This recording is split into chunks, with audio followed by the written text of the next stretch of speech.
बिस्मिल्लाहिर्रहमानिर्रहीम, अस्सलाम वालेकुम। क्या हाल है आप सबके? उम्मीद है सब खैरियत से होंगे, खूब मज़े में होंगे, एंजॉय भी कर रहे होंगे। और जनाब, जो लोग मुझे मुबारकबाद दे रहे थे कि मुबारक हो सबीन, सर्दी चली गई है, सारी बर्फ़ पिघल गई है, खूब प्यारी प्यारी बारिशें हो रही हैं। बल्कि इनफैक्ट आप में से किसी ने मुझे लिख के भी भेजा था कि आपके शहर का मौसम बड़ा सुहाना लग रहा है तो अब आप देख सकते हैं कि वो सुहाना मौसम कैसे कलाबाजी खा के जो है वो बर्फ़ के फूल बरसा रहा है आसमान से।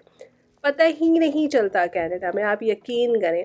यानी ये ऐसी जगह है कि जहाँ पे आपको रेन कोट और स्नो बूट एक साथ पहन के निकलने चाहिए, क्योंकि आपको नहीं पता होता कि बाहर जाके बारिश हो जाएगी या फिर सर्दी हो जाएगी। तो अल्हम्दुलिल्लाह काफ़ी ज़्यादा बर्फ़ थी, लेकिन ठंड में बहरहाल कमी आ गई है, मज़ा बड़ा आया। मैं जा रही थी स्कूल और फिर मैं वापस आ रही थी, तो मैं नोट कर रही थी कि रास्ते बिल्कुल ढक गए हैं। और ये काफ़ी डेंजरस होता है, क्योंकि इसमें आपको ना वॉकवे पता चलती है, ना आपको ये पता चलता है कि सड़क कहाँ पे है। गाड़ियाँ भी फिर धीरे धीरे ही जाती हैं और हमारे जैसे इंसान भी सोच सोच के ही कदम बढ़ाते हैं। मगर अल्हम्दुलिल्लाह, अल्लाह का लाख लाख शुक्र है। देखिए, यहाँ पे जो है ना, मौसम जितना भी एक्सट्रीम हो, आपकी जैकेट्स और आपके जूते आपको बचा लेते हैं। ज़ाहिर है आना जाना आसान नहीं होता, लेकिन मैनेज हो जाता है अल्हम्दुलिल्लाह। तो बस देखें मेरे किचन की खिड़की का क्या हशर है। और फेडेक्स से मेरा पार्सल आया था, मैं बड़ी एक्साइटेड थी। फिर मैंने देखा कि हर तरफ बर्फ़ इतनी खूबसूरत लग रही थी, तो आपके साथ शेयर ना करूँ ऐसा तो नहीं हो सकता। और भाई, इंसान निकले ना निकले, हैवान ने ज़रूर बाहर निकलना है, क्योंकि वो घर में नहीं बैठ सकता। और जनाब, जैसा कि आप लोगों को पता है कि रोज़े में कुछ ज़्यादा खाया पिया तो जाता नहीं है, लेकिन बहरहाल बच्चों को मीठे की क्रेविंग ज़रूर होती रहती है। तो आजकल जैपनीज़ चीज़ केक की इतनी ज़्यादा फरमाइश मेरे बच्चे कर रहे थे, और मैंने जब देखा तो कुछ भी नहीं था। ग्रीक योगर्ट लेना है या फिर आप अपने नॉर्मल दही को भी जो है वो मलमल के कपड़े में टांग दें तो वो काफ़ी ग्रीक योगर्ट जैसा ही हो जाता है। तो मैंने 2 तरह के वो बनाए हैं, आप अगर इसको बनाना चाहें तो ज़रूर बनाइए।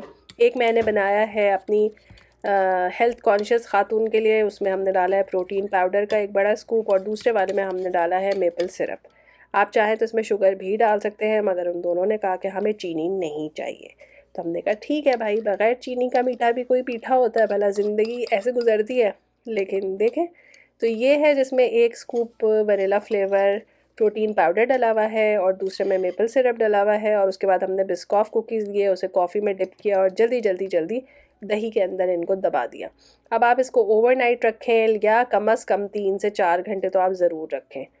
तो कुछ बिस्किट जो हैं वो कॉफ़ी में दबा के, नहीं, कॉफ़ी में अच्छी तरह से डिप करने के बाद अंदर दबाए गए हैं। कुछ बिस्किट जो हैं वो बिल्कुल सादे ही दही पे डाल दिए गए। अगर आप चाहें तो इसके ऊपर से आप थोड़ा-सा बिस्कॉफ भी डाल सकते हैं, थोड़ा-सा कोको पाउडर भी स्प्रिंकल कर सकते हैं, कोई और चॉकलेट डालना चाहें तो वो भी डाल सकते हैं। इसमें बहुत सारी वैरायटी लोग बना रहे हैं, पर हमारे यहाँ बिल्कुल सिंपल तरीके से बनाया गया और उसके बाद इसको रेफ्रिजरेट कर दिया। मुझे इससे कोई ख़ास उम्मीदें नहीं थी, लेकिन बहरहाल बच्चों की फ़रमाइश पे मैंने बनाया। और अगर आप में से भी कोई बहुत हेल्थ कॉन्शियस है और बहुत ज़्यादा मीठे को अवॉइड करता है, वैसे बिस्कॉफ बिस्किट तो मीठे होते ही हैं, लेकिन बहरहाल, तो हमने उसको बना के रखा। और रात को मैं अपने कमरे की खिड़की से बाहर झाँक रही थी तो एहसास हो रहा था कि काफ़ी से ज़्यादा बर्फ़ गिर गई है।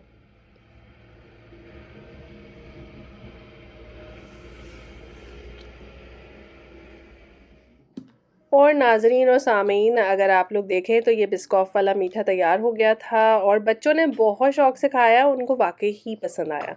स्पेशली जो प्रोटीन पाउडर वाला था वो तो बहुत अच्छा लग रहा था, क्योंकि उसमें नेचुरली एक वनीला फ्लेवर भी एडेड था, तो वो ज़्यादा अच्छा लगा सबको। लेकिन मैं इसको नहीं कहूँगी कि ये मुझे बहुत पसंद आया। मुझे शायद पसंद आता अगर दही के अंदर थोड़ा-सा बिस्कॉफ़ डाल देते या थोड़ी-सी शुगर डाल देते, तो शायद मुझे ज़्यादा अच्छा लगता। मुझे इस वक्त खाते हुए ऐसे ही फ़ील हो रहा था कि दही के साथ बिस्किट खा रही हूँ। लेकिन बाकी सारी पब्लिक ने इसे बहुत एंजॉय किया। तो अगर आपके घर में कोई ऐसा कॉन्शियस बच्चा मौजूद है जो इसको ट्राई करना चाहता है, तो ज़रूर उसके लिए बनाइए। Very simple. तो जनाब, आजकल इफ्तारी में कोई ख़ास चीज़ें बन नहीं रही हैं और मेरे हाथों में खुजली होती रहती है कि मैं कुछ ना कुछ बनाऊँ। तो इस कदर क्रम्बल स्कूप कुकीज़ के बारे में आ रहा था कि भाई वो बहुत अच्छी बनती हैं और वो बहुत हसीन होती हैं और वो खाने में बड़ी मज़ेदार होती हैं। तो अभी मैंने जो लास्ट व्लॉग में आपके साथ शेयर किया था कपकेक, कुकी कपकेक, तो वो उसी का भाई-बहन था। लेकिन मैंने सोचा कि चलो अब इसको स्कूप कुकी के तौर पे भी बना के आपको दिखाती हूँ। हमने आज शाम में जाना है एक जगह पे इफ्तार पे। तो इतनी सारी कुकीज़ बना लूँ तो मेरे घर में तो ख़त्म ही ना हो। तो मैंने बड़ा अच्छा गोल्डन आइडिया सोचा कि क्यों ना इसको सबके साथ शेयर किया जाए। तो अब हमने मक्खन लिया है, मक्खन फ्रिज का मक्खन है, और उसके अंदर जो है वो हमने चीनी डाल के, ब्राउन शुगर डाल के उसको अच्छी तरह से जो है वो क्रीमी कर लिया। फिर उसके अंदर हमने अंडा डाल दिया, अंडा डाल के भी उसे अच्छे से मिक्स किया। उसके बाद हमने वाइट शुगर डाल के इसको ज़्यादा मिक्स नहीं करना, क्योंकि वाइट शुगर को आप ज़्यादा मिक्स करेंगे ना तो वो एक क्रंची इफ़ेक्ट जो हमें चाहिए वो मिस हो जाएगा। तो आपने बस वाइट शुगर बाद में डालनी है और बस हल्का सा मिक्स करना है। उसके बाद आपने इसमें ड्राई इंग्रेडिएंट्स डालने हैं, जिसमें हमने सिर्फ ऑल पर्पस फ्लावर, थोड़ा सा नमक और बेकिंग सोडा डाला है। इसमें बेकिंग पाउडर नहीं डलेगा। तो आपने बिल्कुल ऐसे जैसे कुकी डो बनाते हैं उस तरह का डो बना देना है। इसके अंदर चूँकि बटर डला हुआ है अच्छा खासा और अंडा भी है, तो ये काफ़ी सॉफ्ट सा डो बनेगा। तो इसको मैनेज करना आसान नहीं होगा आपके लिए। आपने क्या करना है, इसके अंदर थोड़े से चॉकलेट चिप्स या चॉकलेट चंक्स डालने हैं। लास्ट टाइम मैंने नॉर्मल मिल्क चॉकलेट को डाल दिया था, इस दफ़ा मैं चॉकलेट चिप्स डाल रही हूँ। इसको मैं रख दूँगी फ्रिज में ताकि ये थोड़ा सा हार्ड हो जाए। तो 15 से 20 मिनट आपने रखना है, उसके बाद ये हार्ड हो जाएगा। उसके बाद आप निकालें, और जो वायरल आपको रेसिपी आजकल देखने के लिए मिल रही है,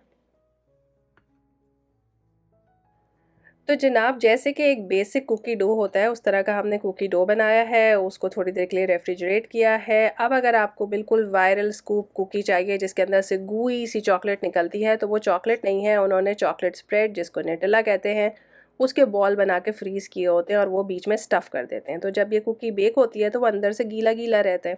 अच्छा, हमने बहुत अरसे से न्यूटेला लेना छोड़ दिया हुआ है। उसके रिप्लेसमेंट में जो है वो बहुत सारे चॉकलेट स्प्रेड मिलते हैं, आप उन्हें इस्तेमाल कर सकते हैं अगर आपको उनका फ्लेवर अच्छा लगता है। अगर आप वो यूज़ नहीं करना चाहते तो लास्ट व्लॉग में जिस तरह से मैंने हनी और चॉकलेट और बटर का एक सॉल्यूशन सा बना के और वो अंदर भरा था, तो आप वो भी कर सकते हैं, उससे भी ये गूई ही रहेगा। मैंने इसके अंदर नॉर्मल मिल्क चॉकलेट की बार जो है उसको ब्रेक करके अंदर भर दिया है, ताकि जब ये बेक हो तो अंदर से चॉकलेट ही ज़रूर रहे, मगर इसमें से चॉकलेट बहेगी नहीं जैसे कि नॉर्मली बहती है। आपको अगर बहने वाली चाहिए तो आपको मेरी बताई हुई पहली सारी चीज़ों पे अमल करना पड़ेगा। सही है। आई होप कि मैंने बहुत अच्छे से क्लैरिटी से आपको ये एक्सप्लेन कर दी है। अब हम इसको ढकेंगे और इसको फ्रिज में रख देंगे।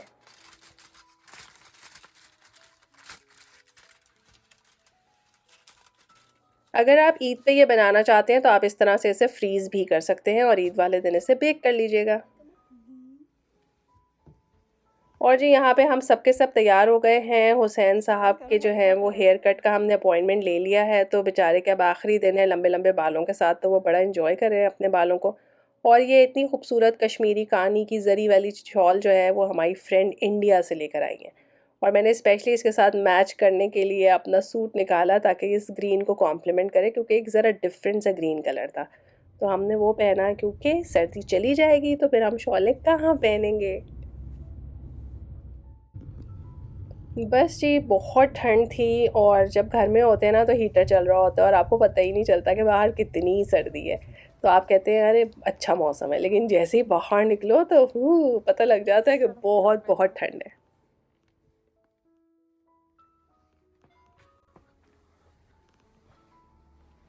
खुला हुआ होगा वैसे। आ जाओ। हम पहले मेहमान हैं। शाइस्ता आपके मेहमान आ गए। अस्सलाम वालेकुम। हम पहले, हमें तो डर लग रहा था कि हम लेट हो गए। अस्सलाम वालेकुम भाई।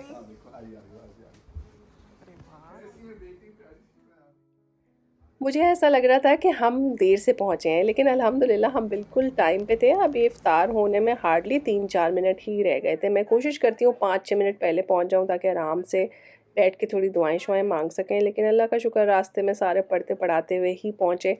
और बेटियां हो जिस घर में तो उसके एस्थेटिक्स अलग ही नज़र आते हैं। इतना प्यारा टेबल सेट किया हुआ था, सिंपल था येट इतना खूबसूरत लग रहा था। और लाइटर नहीं मिल रहा था तो फिर हजरात से लाइटर लिया। भाई ये बहुत मर्दाना लाइटर है।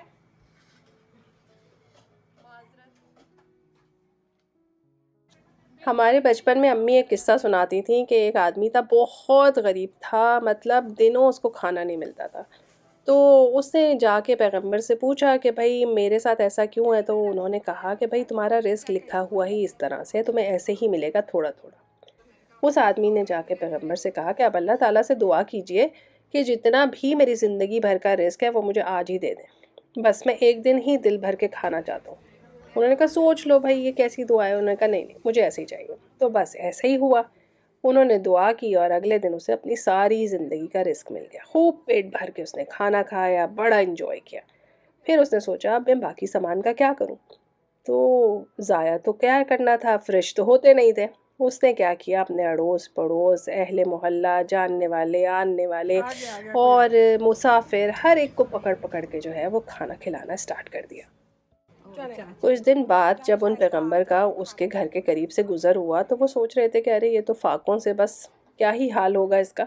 लेकिन उसके घर के बाहर तो कोई रेल पेल, इस कदर अफरा दफरी, इस कदर मजमा और लंगर खुला हुआ है और लोग दे दबा दब खाना खा रहे हैं।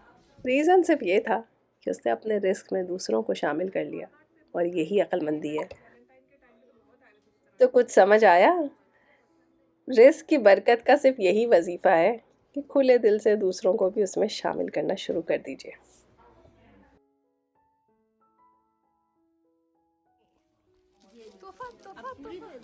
हाँ तो अब निकाल के तो दोगी ना, कि वो भी नहीं दोगी? नहीं, मैंने कहा पूरी तो नहीं दे रही मैं तुमको। एक ही दे दो बस। दो हैं तुम्हारी और किसी शुक्रिया और ने नहीं शुक्रिया कहा था। शुक्रिया। तुम वालेकुम। और आप सोच रहे होंगे कि ये क्या हो रहा है, तो ये हमारी फ्रेंड लास्ट ईयर भी हमारे लिए ऑर्गेनिक मेहंदी लेकर आई थी। मैं आजकल नाखूनों पे भी मेहंदी लगाती हूँ तो वो मेरे लिए नेल वाला जो एक अर्क होता है वो भी लाई थी। तो चांद रात पे अमूमन हम सब मिलते हैं, बच्चियाँ एक दूसरे को मेहंदी लगाती हैं, मगर इस दफ़ा दोनों शहरों में डिफरेंट डे रोज़े शुरू हुए हैं तो हमें डर ही लग रहा है कि हमारी ईद भी मुख्तलिफ दिन पर होगी। बस सबने माशाल्लाह बाजमात नमाज पढ़ ली थी, किसी को किसी किस्म का स्ट्रेस नहीं था भागने का। तो फिर चाय और चाय के साथ फिर इन्होंने पफ पेस्ट्रीज़ जो बनाई हुई थी वो मैंने टेस्ट की, जो इफ्तार में नहीं चखी थी, माशाल्लाह बहुत उम्दा बनी हुई थी। तो बस खाना सर्व करने से पहले कुकीज़ को जो है वो अवन में रख दिया ताकि ये टाइमली बेक हो जाए। अच्छा वैसे आप अगर बिरयानी को देगची में भी दम लगाते हैं और अच्छे से कवर करके रखते हैं तो अगले 1-2 घंटे तक वो बहुत अच्छी गर्म रहती है। लेकिन अगर आप उसको इस तरह के टिन फॉइल के डिशेस में डाल के और कवर करके अवन में रख दें तो फिर तो ये घंटों गर्म रह सकती है और आपकी सर्विंग टाइम पे आपको किसी भी किस्म की टेंशन नहीं होगी। अक्सर लोग मुझसे ये सवाल पूछते हैं कि खाना गर्म कैसे सर्व होता है। तो बस इस तरह की छोटी छोटी ट्रिक्स के साथ आप खाना हमेशा गर्म सर्व कर सकते हैं, कोई मसला नहीं है। लेकिन अगर आपको लगता है कि आप अवन में इतनी देर तक चीज़ें नहीं रख सकते हैं तो फिर आप वो वाली डिशेस का इस्तेमाल करें जिसके नीचे वार्मर्स लगे हुए होते हैं, तो उससे भी ठीक रहता है खाना, कोई मसला नहीं होता। तो माशाल्लाह बड़ा अच्छा मेन्यू था, चिकन विंग्स थे, बिरयानी थी और उसके साथ दम का कीमा था। बच्चों को बड़ा मज़ा आ रहा था। अब्बा लोग जब खाना लेने गए तो उन्होंने यहाँ पे खूब दौड़ें लगाई। आप लोग जब इफ़्तार डिनर करते हैं तो कौन सी चीज़ पे किस तरह फ़ोकस करते हैं? जैसे अगर मैं इफ़्तारी बहुत हैवी रखूं तो फिर मैं खाने का मेन्यू थोड़ा लाइट रखती हूँ क्योंकि फिर लोगों से खाया नहीं जाता। या फिर अगर आप इफ़्तारी बहुत लाइट रखें, 2 आइटम रखें और उसके बाद आप खाने का अच्छा मेन्यू रखें तो फिर वो लोग खा सकते हैं। अदरवाइज़ इतना कुछ बच जाता है। लेकिन हमारे यहाँ अल्हम्दुलिल्लाह कभी कोई चीज़ ज़्यादा बचती नहीं है। हम सब एक दूसरे को जो है वो बाँट देते हैं ताकि नेक्स्ट डे जो है वो किसी को कोई मसला ना हो। बड़ा मज़ा आया। अवन बीच में बंद हो गया था तो फिर कुकीज़ को बाहर निकाला, दोबारा से अवन को 350 पे प्री हीट किया और फिर इसको बेक होने के लिए रखा। तो अल्हम्दुलिल्लाह 20 से 25 मिनट में ये बहुत अच्छी बेक होके निकली। कलर तो बड़ा प्यारा आ गया। इसको आप 5-10 मिनट का टाइम दें तो ये इसका ऊपर का क्रस्ट जो है ना वो काफ़ी क्रिस्पी हो जाएगा और फिर उसमें से एक बड़ी अच्छी क्रंची सी साउंड आती है। तो इन्होंने रसमलाई और गाजर के हलवे का इंतज़ाम किया हुआ था। माशाल्लाह हमारा स्कूप कुकी भी तैयार हो गया था और इसको मैं ठंडे होने का इंतज़ार कर रही थी ताकि मैं स्क्रैच करके आपको साउंड सुना सकूं।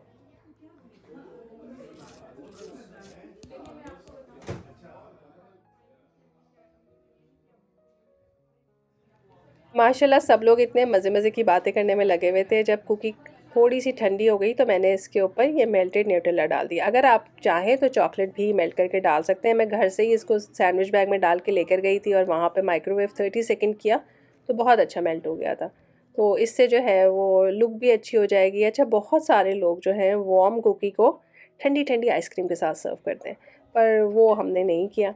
और माशाल्लाह माशाल्लाह बहुत अच्छा मीठे का टेबल सेट हो गया था। अल्हम्दुलिल्लाह बहुत प्यारा लग रहा था।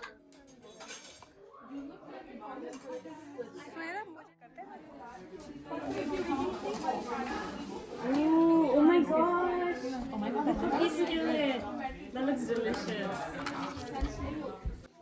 यूजुअली मीठा खाने के लिए या कुछ भी खाना खाने के लिए हम सबसे पहले हजरात को आवाज़ देते हैं ताकि वो सुकून से लेके चले जाएं, तो फिर लेडीज़ अपने इत्मीनान से खाती पीती रहें।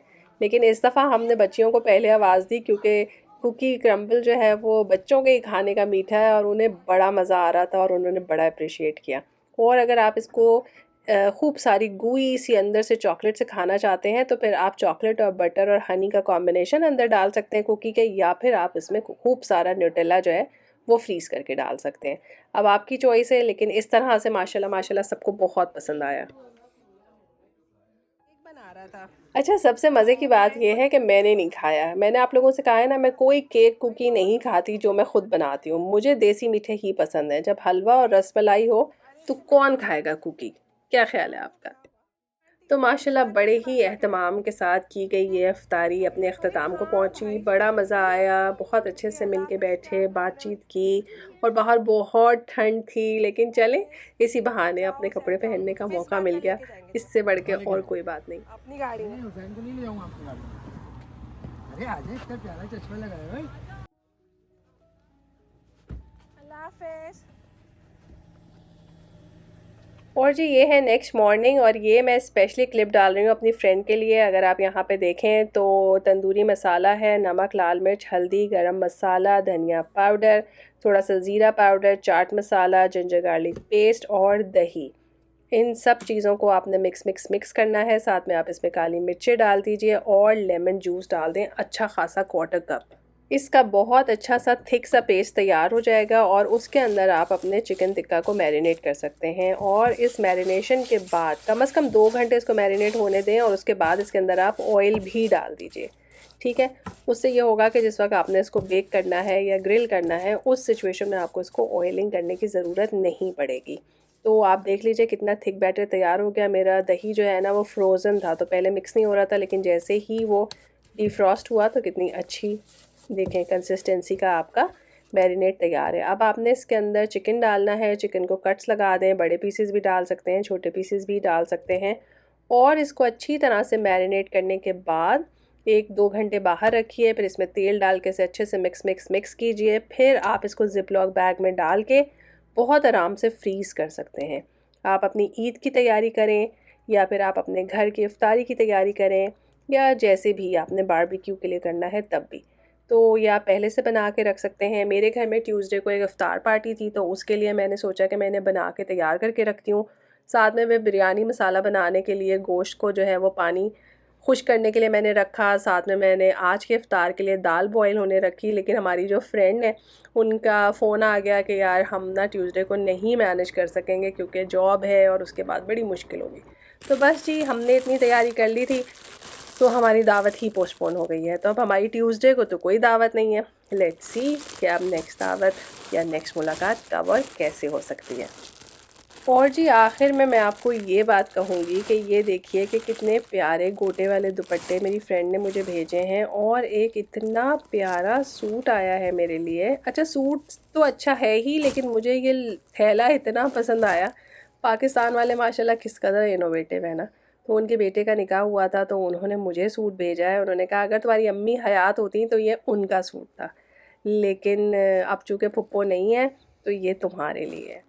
तो आई डोंट नो इस सूट को मैं कब सिलाऊंगी, कैसे सिलाऊंगी, लेकिन असल चीज़ जो काउंट करती है वो ये कि 7 समंदर पार किसी ने आपको याद रख के एक तोहफ़ा भेजा।